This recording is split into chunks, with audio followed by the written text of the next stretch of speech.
I told Chris, look at you and use his name. Right. Well, I do that all the time. I call my youngest daughter my oldest daughter all the time. Yeah. No, I said so. I told Chris that you two guys are probably the two of the most favorite people in the industry for me. So. Well, thank you.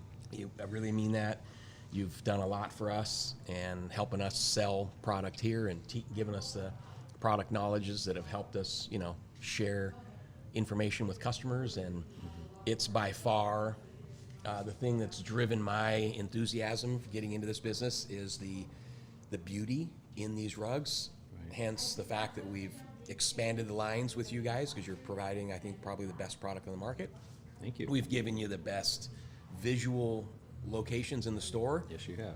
As recently moved it closer all in the window and just given the customer experience, really giving them an enhanced customer experience. Showing them what's possible, showing them the best stuff, and showing them everything else. It's all good carpet, but there is differences. Yeah, we try to do that, and thank you for the compliment. But for me, I feel the same way about you because I've been at this a long time. I'm a C15 licensed installer. I've had my own store. I've been repping, regional VP now, and cover 11 states and half of Canada. And when we met and I saw what you took the store and transitioned it into, it's exciting. It really, a customer that wants to buy carpet should see what you've done here. It is unbelievable. I mean, you've taken carpet and flooring and design to a whole new level, and it's real easy to be excited because there's just nothing else like that out there. So, yeah, kudos to you. It was pretty easy to do. I mean, the store's been here, and this is what's fun about doing these bombcasts is that I did Ron and learned some just interesting nuances, right?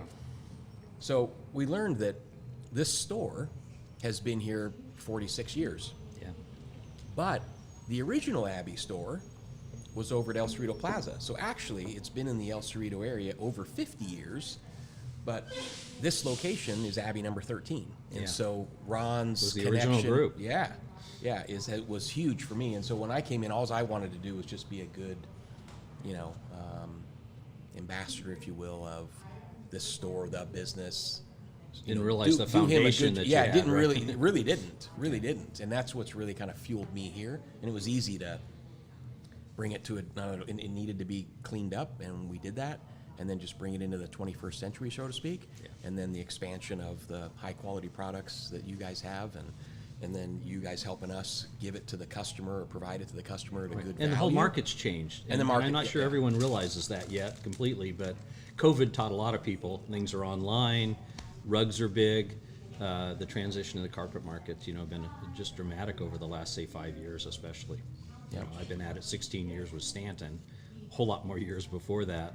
And the change from 16 years ago doing polypropylene woven machine-made goods to the handmade, one-of-a-kind wool is phenomenal. How did you transition, or what transitioned you from your own business? How did you even get to Stanton 16 years ago? I found out I didn't like being trapped by four walls. I liked being out. I was an outside salesman before I used to work for Boise Cascade. I was outside selling the big housing subdivisions, lumber, doors, windows. I liked outside. That's what I did. And so when I transitioned into a store, which seemed like a great thing to do, and started out as a franchise actually, I found out that was not for me. I couldn't be contained by four walls. I had to be out. So traveling That's every exactly week, what Chris said earlier. yeah, it's you're inside or you're outside, right? You're just cut from different cloth. And when we look for salespeople, that's an important factor. A lot of people starting out and I want to be a rep. How motivated are you? Can you get up at 6 a.m.? No one's checking on you. Can you go out and get the job done? How good are you at juggling multi things, doing what you're supposed to do, and then dealing with problems when they come up? There's a claim or a problem or issue. You have to be able to take care of that. You have to want to build a relationship over the course of time. It's not a one-shot deal. Like in a store, you make that sale on that person, you may never see him again necessarily. Although now I think it's different. You build that reputation online, but when I had a store, there was no online. It was just. And so you said it was a franchise. Floor Coverings International. And interesting. I didn't think they were around that long because before I bought this store in 19, a few years prior to that, I would use Floor Coverings International when I was flipping houses. I used to buy them out of probate sales and flip them, and they were guys that would show up. They'd show up, do it all right. And that was so me. they've been around for a long time. They have. They were. They made a big change. The original people that I was with sold the company to, I think, some better business people. They got away from selling franchises and more into selling product. So you just found that working for somebody like Stanton was just a better fit. You were able Because to move I could do it around a lot. outside. Yeah, and even now, 48 weeks a year I'm on the road. Wow. So 11 states, half of Canada, when the border opens again. Where's home base? Is it Dallas now. Dallas? I don't know why I So I thought used you to were- fly in and out of Oakland. No, I was Oakland based for forever and ever. And then 2 years ago made the move to Texas. So How you liking that there? loving it. Do you also service dealers in that area, or Just on the specialty side, because the other transition was Stanton as a company selling tufted wools, pattern, machine-made goods, has little by little over the last 12 years transitioned into tons of handmade. So now they're really two companies. So I'm on now the handmade side. So in Texas, yes, I handle all of the specialty brands, the Antrim, Rose Quartz, Crescent, Hibernia, and then over the, and there's a different Stanton regional for the machine made. So the western states, would it be fair to say, is Yeah. really where your territory Western is at? states and Canada. Where are you seeing the trends going towards people? Are they more interested in different regions of the country for the handmade products? What are you seeing? Well, early on, yes, definitely there were certain pockets that really bought into the idea of handmade, but no, now it's mainstream. Handmade has become mainstream. Everybody wants handmade products. And I think a lot of it is companies like us and Coven and others that have really brought that into the market and brought the price down is another thing. It's like anything else, economies of scale.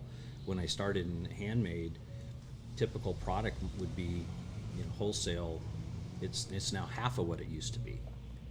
So by just doing more and more and more and developing techniques to be able to produce better product, more consistent product, to have the handmade charm but yet to be consistent, that you could show a sample board, all of that's brought the price down, and nylon has gone up, and here we are. We're not, handmade is not as expensive as it was.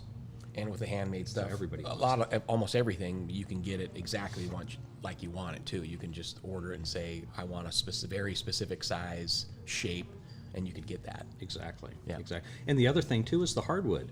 A lot of, when I was in the nylon side of things and the polyester side, they were afraid of the trend of hard surface growing.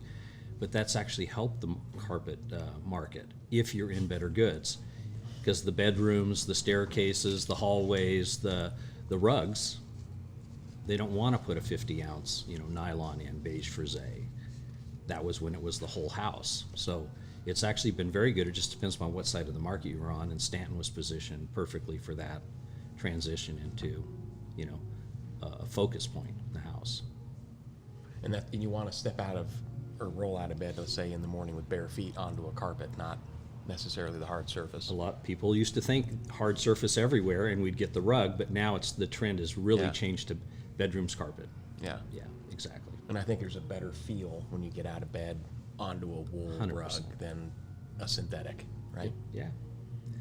It's natural. I mean, you go to Europe and you see wool carpets and tapestries and rugs, hundreds of years old. I mean, wool is the fiber. It's been around forever. You're not going to find a nylon carpet around 300 years from now. But you'll still find wool carpets. I would submit to you, as silly as that sounds, it's true. Yeah. It's the ultimate fiber for everything. Yeah. And we were talking about Stanton, who's no longer with you guys, but he turned us on to that little card that you guys produce where it talks about the scale, right, of the durability, and talked about wool and how how And all help that create stuff. that, yeah. And we hand it out to people here because when I first got started here, I just had no clue about it, right? And when you really start to learn about it, you're like, this is really what you should be buying is wool. Right. Well, and when I started in the flooring business, which doesn't go back as far as some, there really was only nylon and wool. And there was a big gap in price point between them, but there were really only those two. But then the evolution of fibers that have happened with technology, I mean, there's so many fibers, viscose and tencel and polyester and different grades of nylon, and there's different grades of wool. And so that's why we felt the need to bring that out, where you could visually see, you know, how these fibers fit into the carpet and what they really mean. And we talked about earlier today going to making a trip to Georgia to the plant. So I'm looking excited forward to to have that you in do that. July. That'll be awesome. Yeah, you see our rug fab facility, you're gonna love it. You'll meet Rodney, he's our master installer. He's the guy we use for, you know, anytime there's a problem or anytime there's a big job that we need to give some guidance on. And he's also running our rug department. He's an amazing guy. Yeah, that's going to be a great trip. Yeah, looking forward to that. Looking behind the scenes. Okay, well, hey, thanks again. Really appreciate you coming out today and spending time with us, and was glad to finally making time. get you on the Bombcast, and Alex will be pushing it out there, and All right. we'll let you check it out first, but appreciate it very Can't much. wait. Thanks, Rich. Thank you. All right.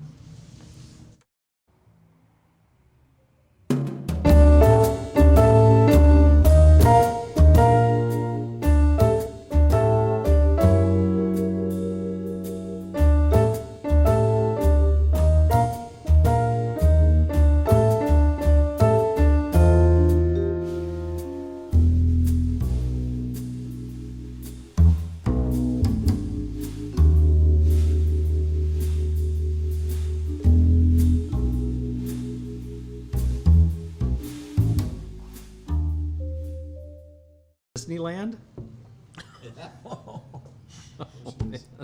I'm calling you Disneyland. What are the odds of that? Oh my gosh, that's so great. And you answered the phone. That's what's even That's better. that I feel very special. I'm not sure I would answer your call, Steve, if I was at Disneyland. Well, not too much.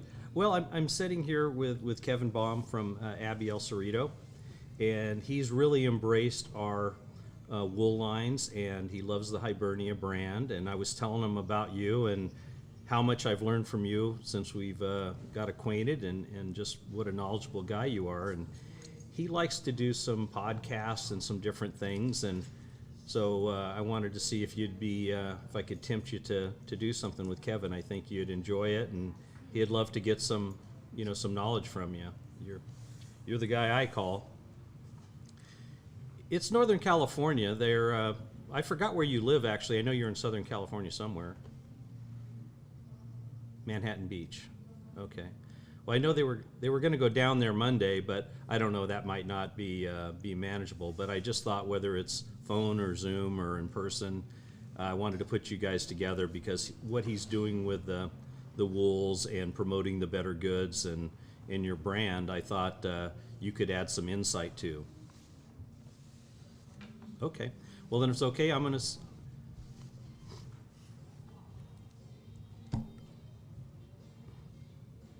You have? Okay. Oh, that's awesome. Well, then you'll love Kevin and what he's done here. And so if it's okay, then I'm going to send him your contact. So when you hear from Kevin, you know, give him a holler back. And you enjoy yourself at Disneyland today. I'm really jealous. No, I'm just out work in Northern California. I fly back tonight. Go back to Dallas tonight. No, I thought you were. Yeah. No, not me. No, I'm just jealous. I'm closer to Disney World now, so I'd probably go there. Yeah. Okay. Well, like I say, you'll hear from Kevin, and I know you'll enjoy chatting with him, and as he will with you. And I'll let you get back to the Seven Dwarves and the Mine Ride or something. And 5 and 4. Oh, that's magical. Yeah. Oh, that's awesome. It lets you be a kid again. Okay. Oh, you do? Up to Northern California? Oh, that'd be awesome. Okay. Oh, okay. Well, then that's even better. Yeah.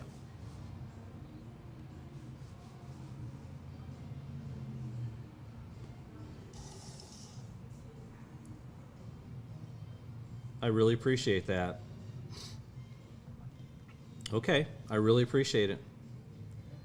Well, listen, I'm sure he'll flex to you, Steve. Okay, well, that's nice of you. Thank you so much. I owe you one. Let me see. I'll have to check here. I may just text you the information first and then double check. Yeah. Okay. Thanks, Steve. Get back to Disneyland. All right. Take care. Bye.